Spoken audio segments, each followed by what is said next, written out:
This is Occupy Wallstreet.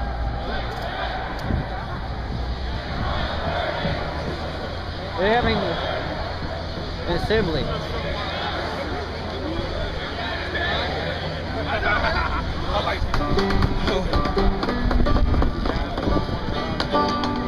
Oh yeah, players that did.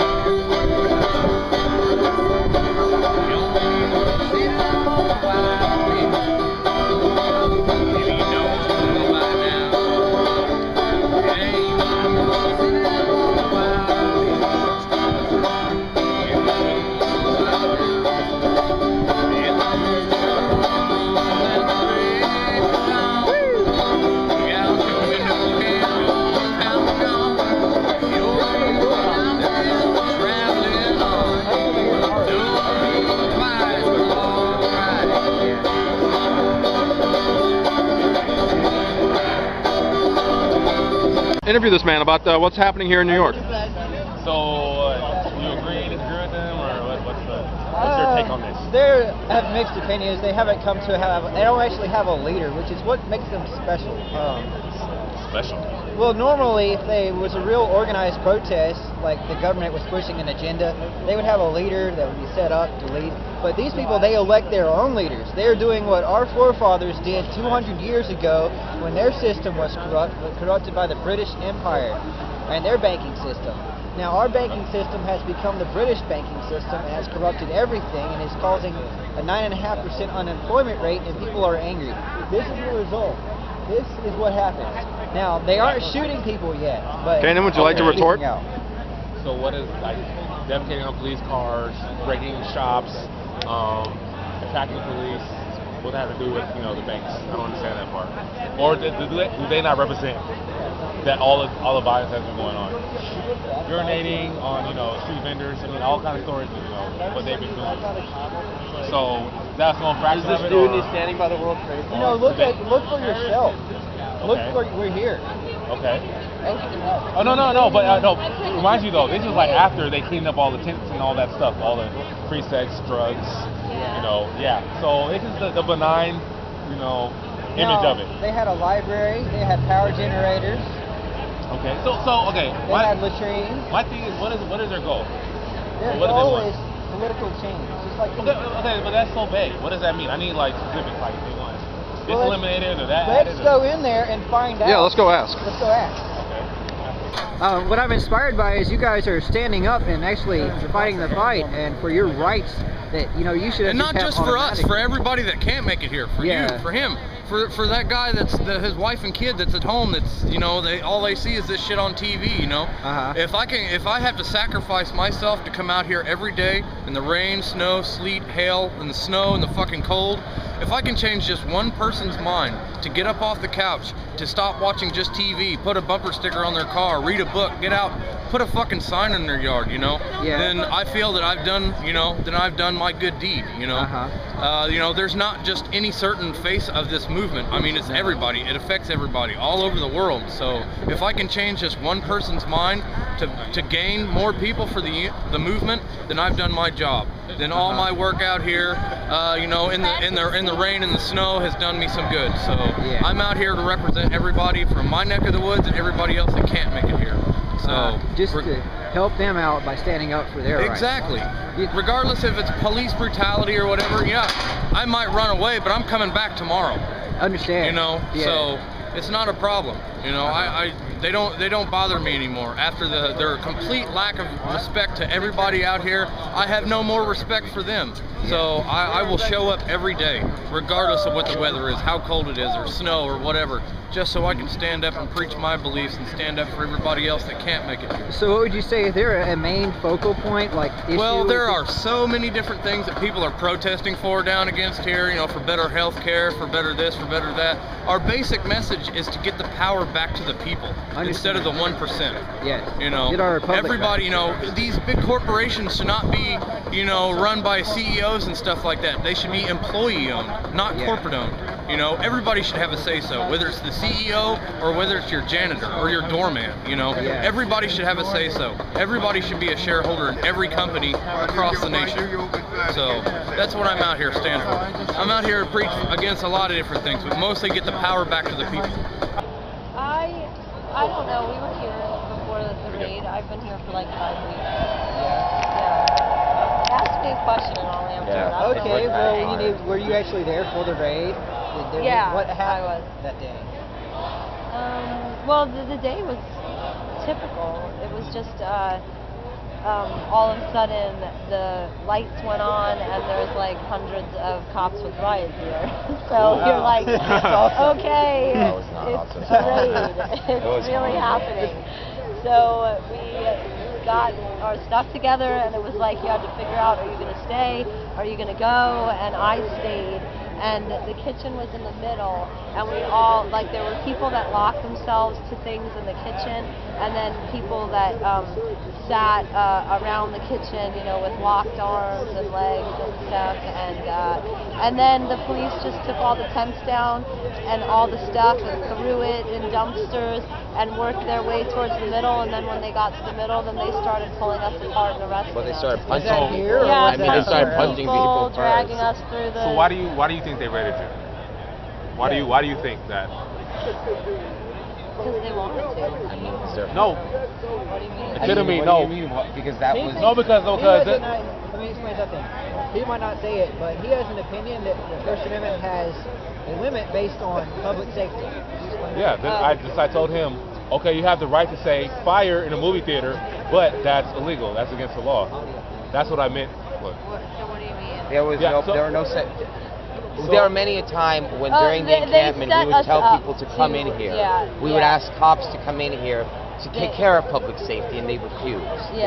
Public safety meaning because this person's crazy. Can you please remove this person from the car? That's what I was thinking. Oh yeah. And the cops would not go in. Okay, they would not come in. They smelled it. They did nothing. They saw people drinking out in the open. They did nothing. They wouldn't do anything about anything. They would not come in here. Okay. That's why I agreed with the raid, because I said, okay, there's open sex, drug use, but the cops were not taking care of it during when we were asking them. They wanted it to become an issue that they can then PR as a public safety issue. There are several times we've got, come in, officer, please take care of this. Not one officer would come in. So they created a situation. That's interesting. I didn't hear that at all. I didn't even know that. Obviously, because that was the whole PR trick. Well, of course, yes. That was the PR trick. They surrounded this whole place, and then they watched everything happen and did absolutely nothing, even if we asked them to help us. So if someone was breaking the law openly and the police... They would do nothing. They would do nothing. We'd go up to them, we'd ask them to help, and they would do nothing. They would say... The corporate news stations are going to report the news that they wanted to happen. Obviously, I mean, they created a situation.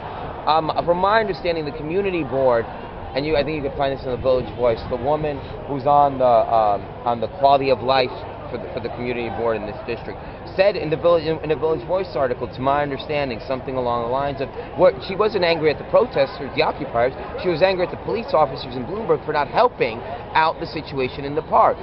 Bloomberg did not help with sanitation, Bloomberg did not help with police. You know, I mean, everyone knew it in New York who lived around here that, like, there was a situation here and the police did not come in to ever help out. Why would they want to help out? Right? Well, could you explain some of the things they just overlooked? I mean, we would go out there, we would ask police officers to come in if there was a problem. Just make that clear, okay, yeah, right? like if someone was sexually assaulted and we said, and she said, I have been sexually assaulted by this person right here. Nothing. They wouldn't do anything. We would come in and say, this person is loud, and this person is threatening, and this person is probably drunk, and this person is causing a problem. Can you please remove this person from the park? Nothing. Not a one of them. Not a one of them. So, that's just a huge point. This is a story right in itself. Yeah, I mean, there was one time when there was a fight. There was 5 people that were trying to hold this guy back from like assaulting someone, and I ran out to get the police. I was like telling them, come. I got them to, like, slow as like a snail, walk up they stepped up to some invisible line that was like suddenly they were going to be inside the park and they crossed it and they were like, we can't come in here. And I'm like pulling the cop to try to get them to come in here to help us, and they would not come in. So there was a fight and they did nothing. Right. Absolutely nothing. They saw the fight clearly. Yeah. And they saw it happen and they didn't arrest anyone. And they knew we were asking for help and they wouldn't help us. Yeah. There was a kid here named not named his name. There are some kids in here who would sometimes just get mad and say, I'm gonna burn down the camp. I'm gonna burn down all the tents. They were standing right there. I'm gonna burn the camp down. They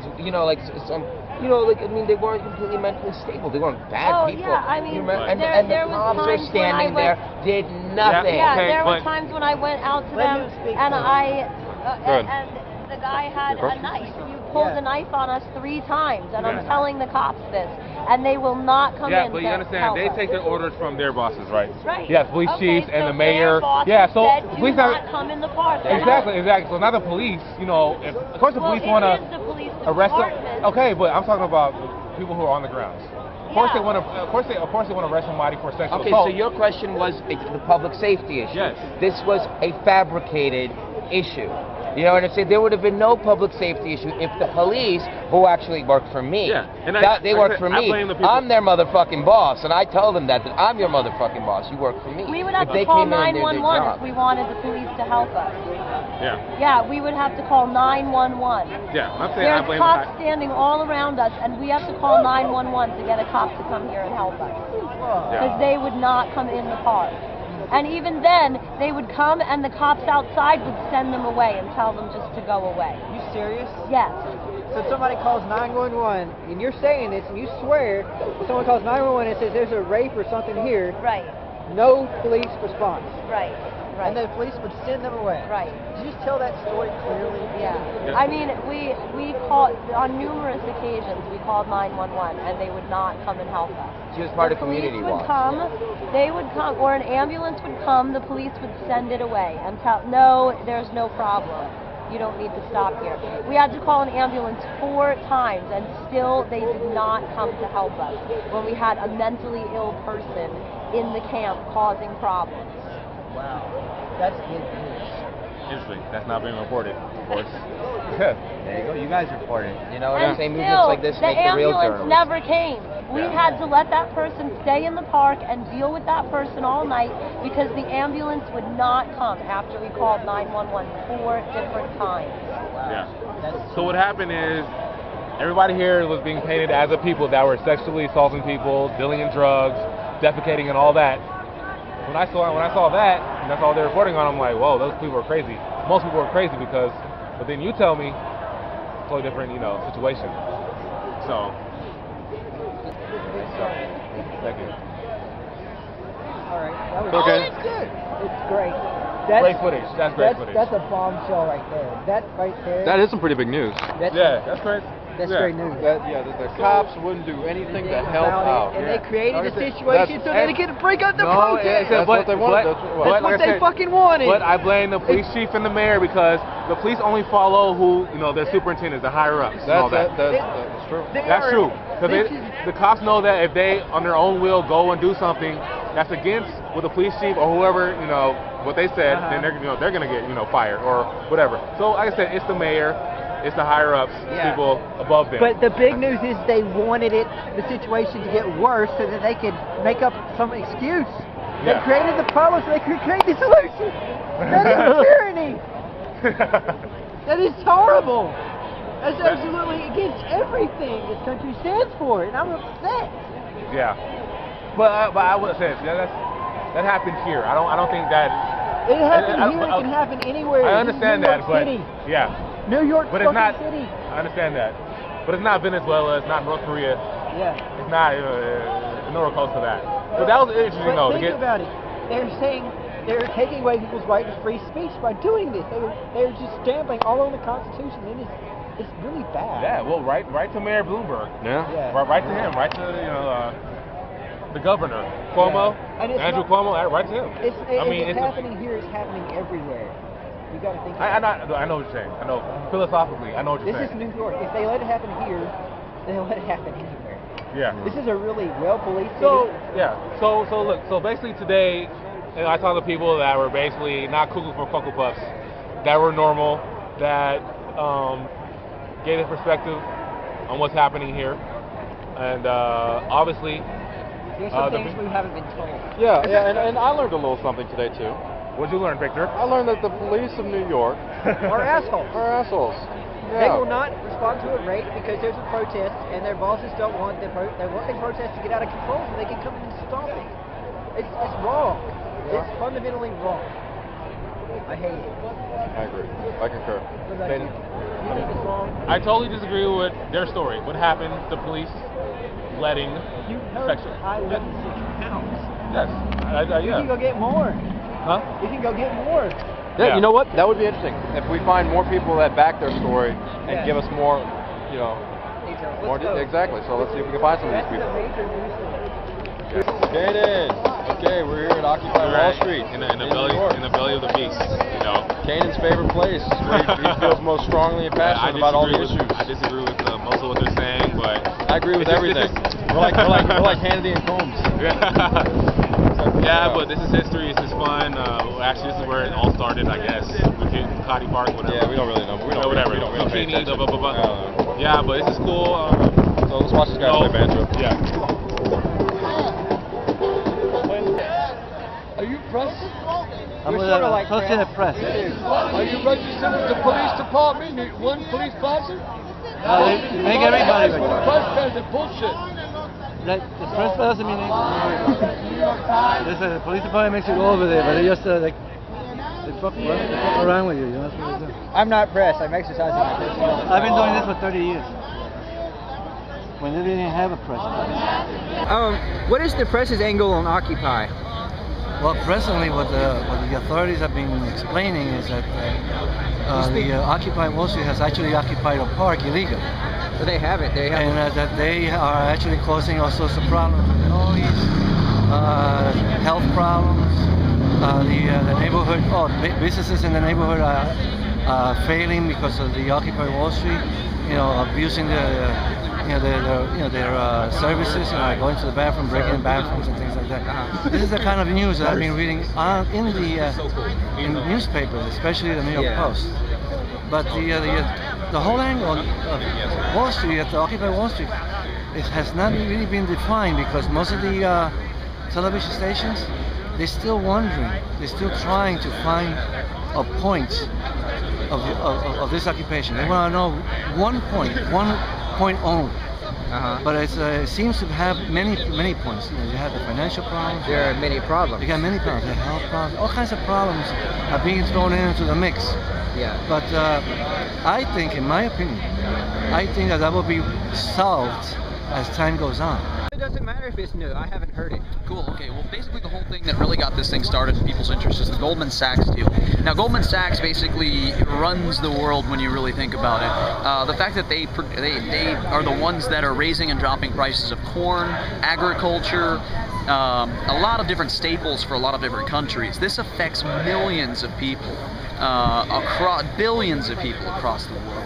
And people get pissed off, especially when you're talking about one company that's run by a few people, and that's where the wealth is. That's what they talk about with the 1%, when really it's not the 1%, it's the 0.002%. There's a few families that pretty much run everything. Rothschilds, Rockefellers, and this isn't news. I mean, this is all over the place. You know, especially if somebody like me can spout this off at the mouth. It's out there. So. And that's about it. That's what sparked this. And everyone has their own gripes. Everyone has their own reasons. But like the Federal Reserve being a private bank. Exactly. But it goes all the way into the crossbreeding. The fact that it's a crossbreeding between government and big business, and there's not as much regulations. That's really the underlying philosophy between all of the different areas that I've been to. I've been to Occupy Detroit. I've been to Occupy Phoenix, Arizona. I've been to Occupy Wallstreet. I've been to Occupy Chicago. And this is the underlying principles, the fact that there aren't regulations that stop the major corporations donating money, influencing politics, influencing food, medical, whether it be the medical corporations for the drugs, or it's the actual medical situation for the health care. It all influences, and that's what's making people upset is there's lack of regulations. What's that? That's great. Cool, thank you guys. Thank you so much. I'm usually filming other people saying this, and there's more articulate people than myself that are saying the same thing. I'm just a cameraman who's listened to better speakers than myself. I'm just a redneck from Alabama. Well, thanks for coming out, brother. Southern boy from New Orleans. Ah, respect. Thanks for coming out. Best first trip to New York ever. Cool. The heart from all these people. Biggest protest. What's this all about? This is about people coming together and speaking their mind. I agree. But you ask two people and you're gonna get two different answers as far as what this should be in the future. And where this is going. Yeah, not sure where it comes from. Whereas, what's your general message here? I know it's about our money system. Well, I think our general message is that there's something wrong with this country. I agree. And where do we go from here? That's the message. Right. I think we can all agree on that. Yes. Even the Wall Street people can agree on that. Yes. What do you think the fundamental problem is? It's the fundamental problem is we have a banking system that owns our government and a government that controls our banking system. Okay, but the Federal Reserve is a private bank. Unless they can get a 90%. That's correct. Yeah. It's also part of the problem. It needs to go. What? I said I think it needs to go, honestly. It's powerful to see. I do too. I know a lot of people here disagree with me. That's fine. I want to talk to people. I want to learn what they have to say about the Federal Reserve too. I don't know everything about the Fed. But see, what I like to see here is, you know, it doesn't matter if I disagree with you. You have a right to see. You have a right to say it, and not get beaten by cops. Right. Yeah. Exactly. Yeah, that's a major problem. Is the police. You know, I don't care if I absolutely abhor what people are saying. They have a right to assemble. Right. Even if we don't agree with each other, come in here, hold a sign saying we should go to the moon again, and that could be your message. Well, there's a few proposals I believe. I know at least one of them. You'd be used to them by now. Right? Like, I mean, they're all over the place constantly. Creating or like streamlining an organizational network. Do you live here? For like, it's like an inner Occupy group. Yeah. So about like getting all the occupations, like they've already been doing conference calls with all of them. They've been like communicating with them. So they're just kind of making that official, making it something that it's going to be like a recognized part of what's going on. Now, have you like elected leaders, organized a party? We're not into that. That'll never happen. Okay. Yeah. And the movement basically can't be co-opted by. No. Well, I mean that's part of the beauty of it. It's completely unco-optable because of the horizontalism, and like ultimately, I mean people are always get assassinated. Right. Well, we can get assassinated for sure, but not because you're a leader. I think that's kind of a matter of time. Honestly, it's depressing, but You think that people are gonna die. People are gonna die? But let's look on the bright side. The thing that's great, I think, about this whole movement is that, you know, people always come in and they're like, who's leading this? What do you want? What are your demands? And the real answer is like, what do you want? You know, like that's what this is it's like, we're here and we're starting a conversation and it's open to everyone. Everything's transparent, everything's open, everyone's invited to participate. Anything you want to do, you can show up and start doing it. Just talk to the people that are doing it and you can fill a need, you know. If you have an idea that no one else has thought of, then you can do that idea and get other people to do it with you. That's the whole idea, is that we're creating a place and a movement where we're empowering anyone to do whatever you want for whatever reason you're angry, whatever reason you think things need to change. Like, make that known and be a part of creating solutions, be a part of like drawing attention to the things that you care about, and there'll be people who support you. Now, one question I've asked all the people that I've talked to tonight is, you know, Mountain, you're speaking up, right? Now, even if you don't agree with someone, do you at least agree with their right to speak up? Oh, absolutely. I mean, I'm a card-carrying member of the ACLU. I think that I mean, a lot of people think about like free speech in the wrong way, which is like the only time that free speech is important is when it's something you don't agree with. That's the only time that it's like the right to free speech is actually anything that matters, because everyone's going to give you the right to speak freely if they don't have a problem with what you're saying. But like, you have to be able to support the people who say things that you disagree with. You have to be able to respect the right to say it, and you have to give them the forum to do it, and give it freely and fairly and openly. And I think that a lot of that happens here in a way that I've never seen it before. Like, you know, the amount of like patience that people have and commitment to the ideas that the country is based on, that we all were raised in believing, like that commitment is really unparalleled. I've never been, I mean, I went to school for politics and economics, and you know, I was around a lot of people who supposedly cared about politics, who supposedly like wanted to go into it. And it was really frightening to me how quickly they were willing to abandon ethics in the name of, you know, doing what they think is right, you know, and abandoning sort of like the process to get there, you know, like ends justify the means or whatever. And like here, the one thing I've noticed is that most people, I think, are on the same mind that the way you get somewhere is by creating it on your way as you're getting there. And it's like, you can't get to a point and you can't claim some sort of like ethical ground that you're aiming for without practicing those ethics the entire time. And that's definitely what's going on here. And I mean, there's obviously moments where people get in arguments. There's moments where people sort of have moments of weakness, and we deal with that. And I think that if you look at the sort of the struggles we've overcome in the park and with the movement, you know, we've had things that the news talked about, like with the drummers, and it's like, but if the full story of the drummers, what happened with the drummers is that we worked together and we created solutions and we respected each other and we respected each other's rights to do what we want. Yeah, actually on that point, hey, could you tell us some of those negatives you mentioned earlier? Because I think we can sort of resolve those. No, I said, what are they here for? What are you trying to accomplish? That's what I said. Yeah. No, what I just told him is like, what are you here for? Like, what do you, like the whole point of the movement is that we're trying to empower people to like respond to the reasons why everyone's frustrated. It's like everybody's got something. Everybody's frustrated about something because nothing's working. We live in a state where, and I think maybe the overarching thing of like what we're here for is that we're recognizing that democracy in America isn't working, doesn't work, doesn't respond to people. We don't live in a democracy anymore. And so that's why all these people have all these different reasons they're pissed off. But ultimately, sorry, go ahead. So do you want to go back to the democracy, or do you want a different system of government? Well, like socialism, communism, Marxism. I mean, people talk a lot about direct democracy. I think it works here. I think that. Well, the internet would make it. Yeah, I think that the people here, as far as like the whole occupation, there's a really broad range. We have everyone from libertarians to anarchists that are very involved and that have conversations. So it's kind of the thing you ask an individual. There's not, as far as movement wide, there's not a. I don't think. No consensus about. No, about like what's going to happen when. It's all, hey, this isn't working. Let's talk about it and let's hear other people's ideas and see what the people can do to empower each other and empower ourselves to figure out what we want, because it's not working. We are trying to make sure. We are trying to make sure. That nothing remains hidden. That nothing remains hidden. We will continue to do that. We will continue to do that. As long as the GA. As long as the GA. Empowers us. We empower ourselves. We empower ourselves. We move forward together. We move forward together. Thank you all. Thank you all. All right, so I'm at Occupy Wallstreet, New York City.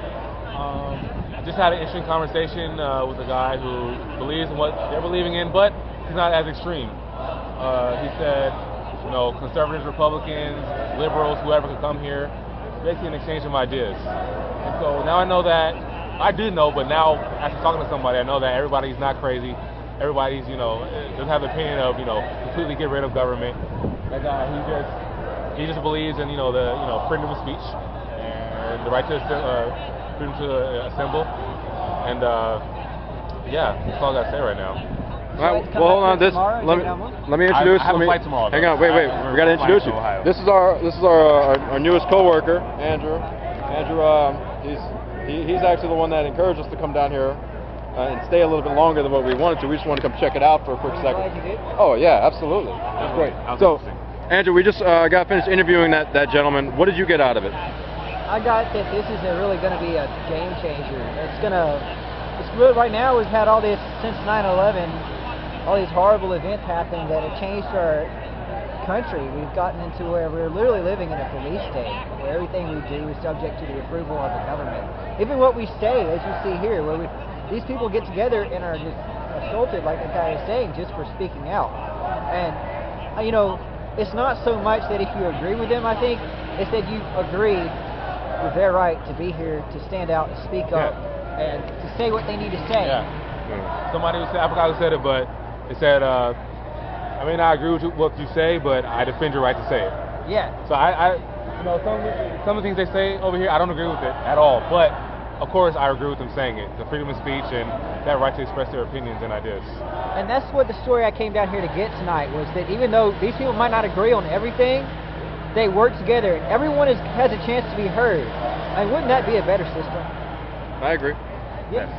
But the crazy is that, you know, that one Marxism and communism, no, I know what that brings. I know what... Yeah, they speak out, but nobody listens. Yeah. You know, they still have a right to speak out. Oh, no, of course, I know, fine. For all means, if you want communism, say, hey, communism rules over capitalism, down capitalism, on communism. But I'm not going to agree with you, because I know what communism brings, as opposed to capitalism. But that's a whole nother, you know, conversation. But I would say three big issues for Occupy Wall Street. One is severe income inequality in this country, right? The other is the corruption of the political process by powerful corporate interests, right? And the third would be environmental degradation, issue of environmental degradation. That being said, there are a whole lot of other issues that are important to people and that the movement hopes to address. But I would say those are the three core issues. Okay. Those are the core issues. Did you want me to say something else? Or? Well, a lot of people are talking about like the Federal Reserve being a private bank and how Congress not controlling our money anymore. And stuff about that. Yeah, no, I mean, there is that dialogue too in this movement, but I don't think that there is a general informal consensus around that. I think a lot of people who bring this issue to the forefront, and not exclusively, are like Ron Paul supporters. Yes. I mean, they certainly have a valid and legitimate right to do so, but I wouldn't say that there's a general consensus within the movement around that, whereas I think most people would probably more or less agree that the three things that I brought up are issues that pretty much everyone is concerned about. One thing, because like you're sort of representing the Occupy movement right now, is well, not officially. Not officially, but right. yes.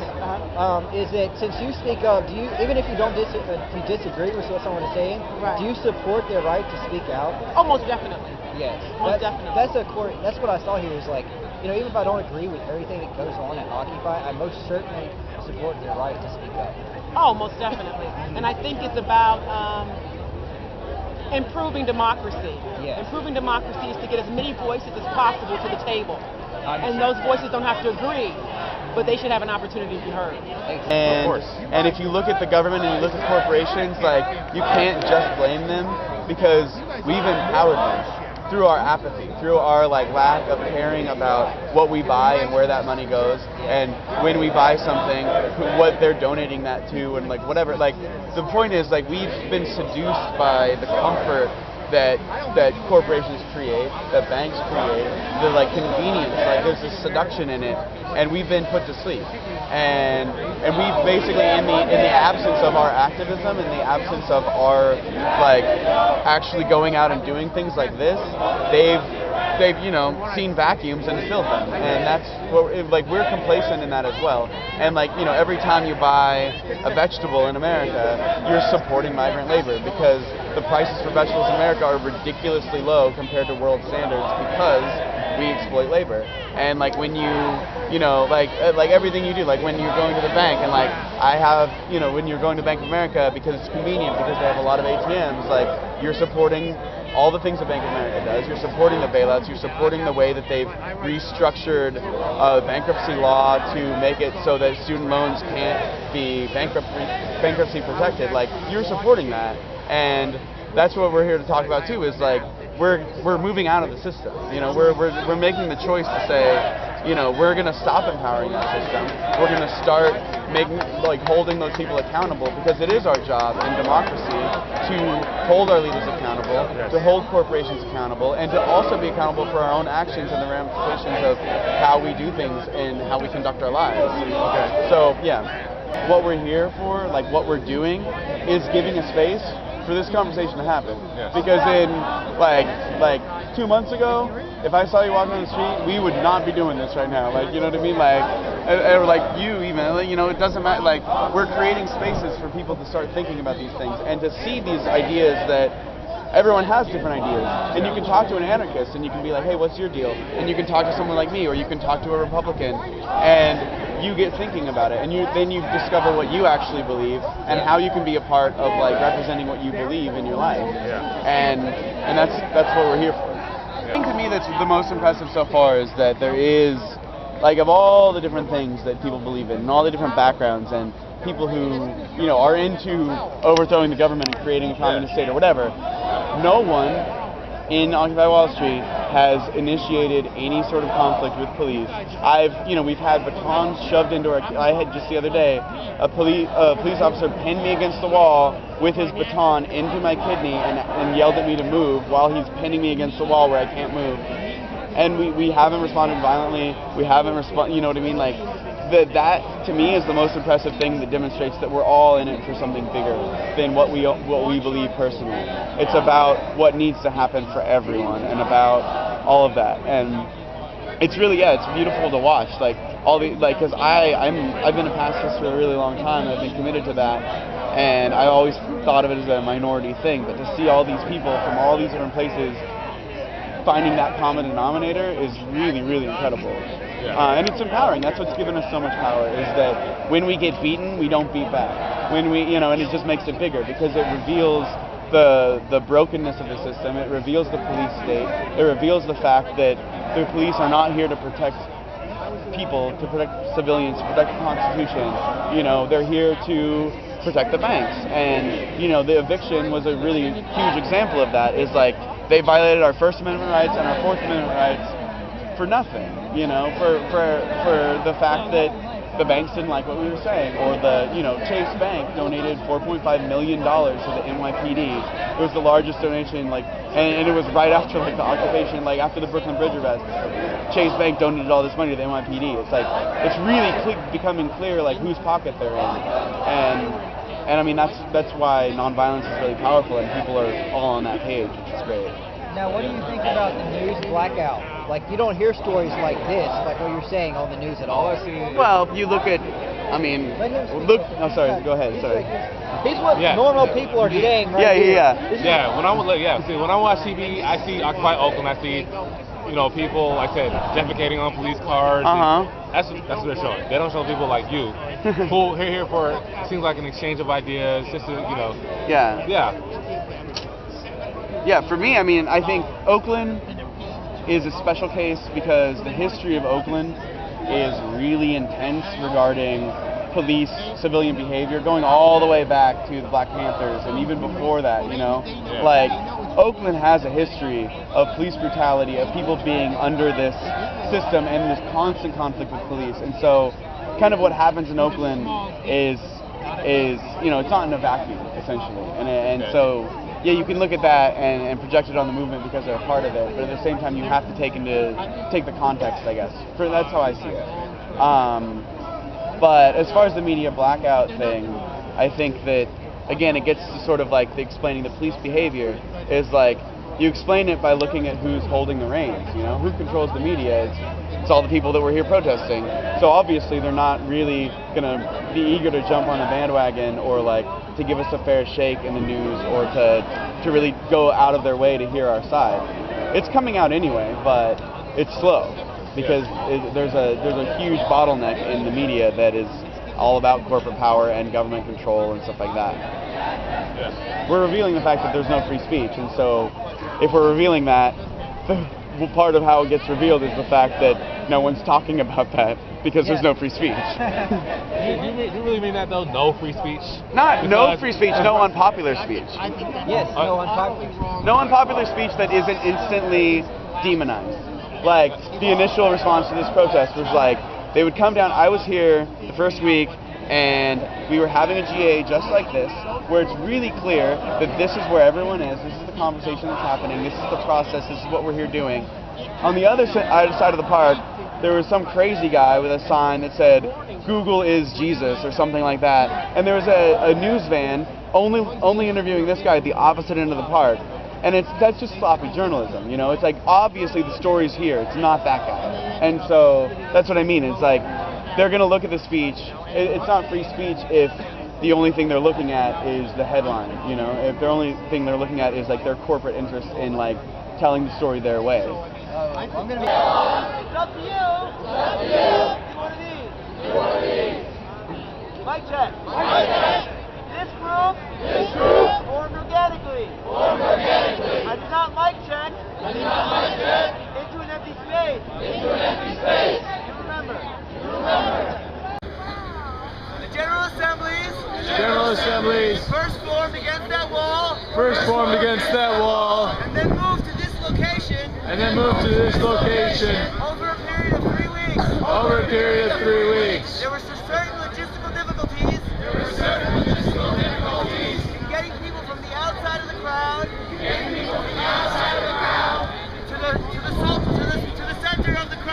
To the center of the crowd. That's why the General Assembly.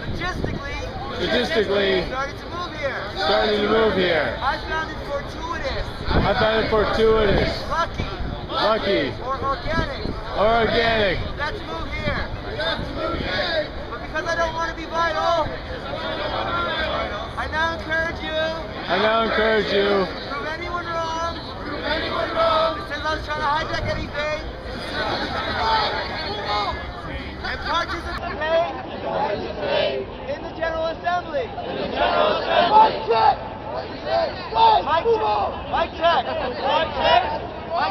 The one last thing I want to tell you is,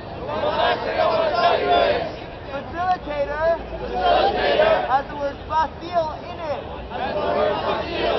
If you feel that things are becoming difficult, overly complicated, feel free to shop elsewhere. For your facilitation needs. I'm going home. After I feel like I got a good sense of what the GA is about tonight. Have a good night. I love you and hate you all. At the same time.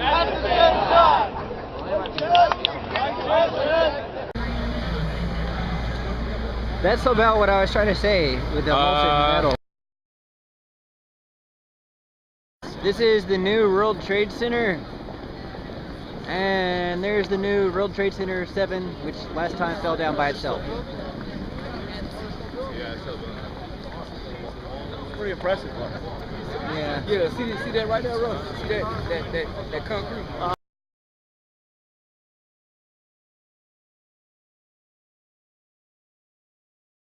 First of all, this is a public, is open to public, but it's a private park.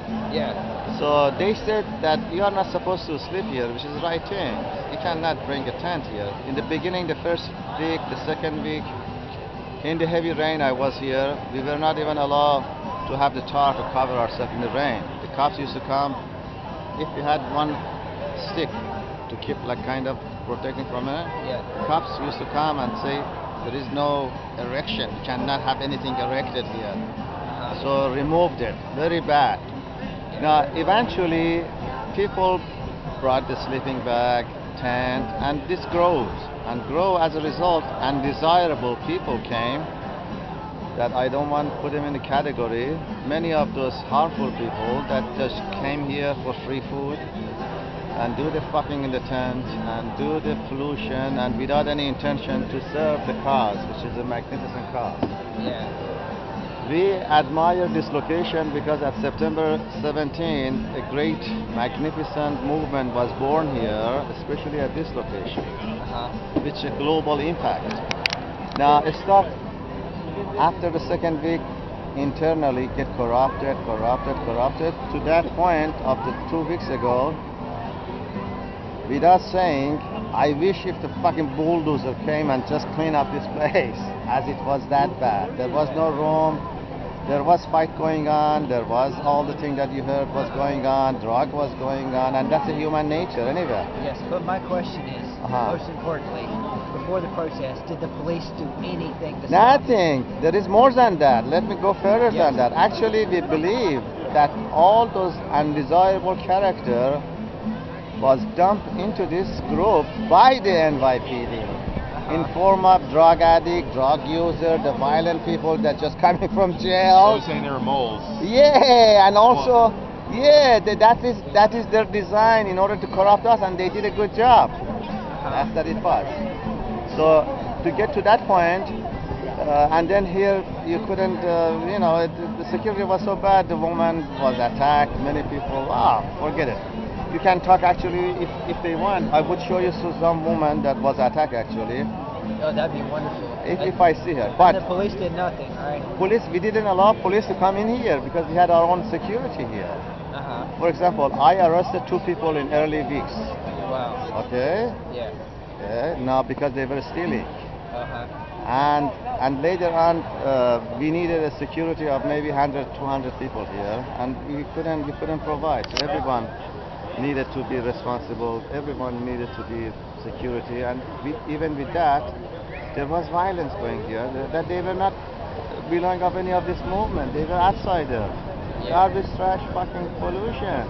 There is no central leadership. It shouldn't be, which is a great thing of this character. This is a horizontal governmental system. It is, and as a result, is a lot of bullshit going on. So effect doesn't take place because they have to go through bureaucracy and all those things. But that's what basically we accepted. So there is no central leadership. As a result, it's better so it wouldn't be corrupted fast. But that means that everyone should be responsible. Unfortunately, they are not.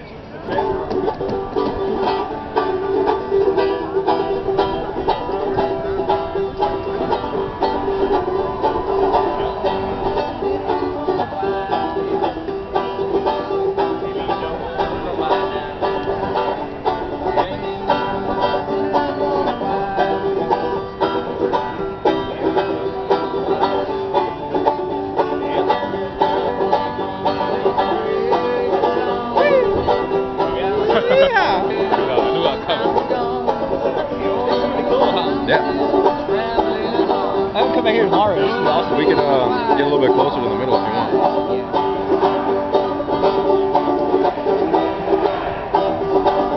A slice of pizza from New York. One slice. It's about the size of a little bit bigger than my hand in comparison. Here's the prices. Burger. That's one slice. I should eat the stuff that was on the pizza, right? There's so many toppings.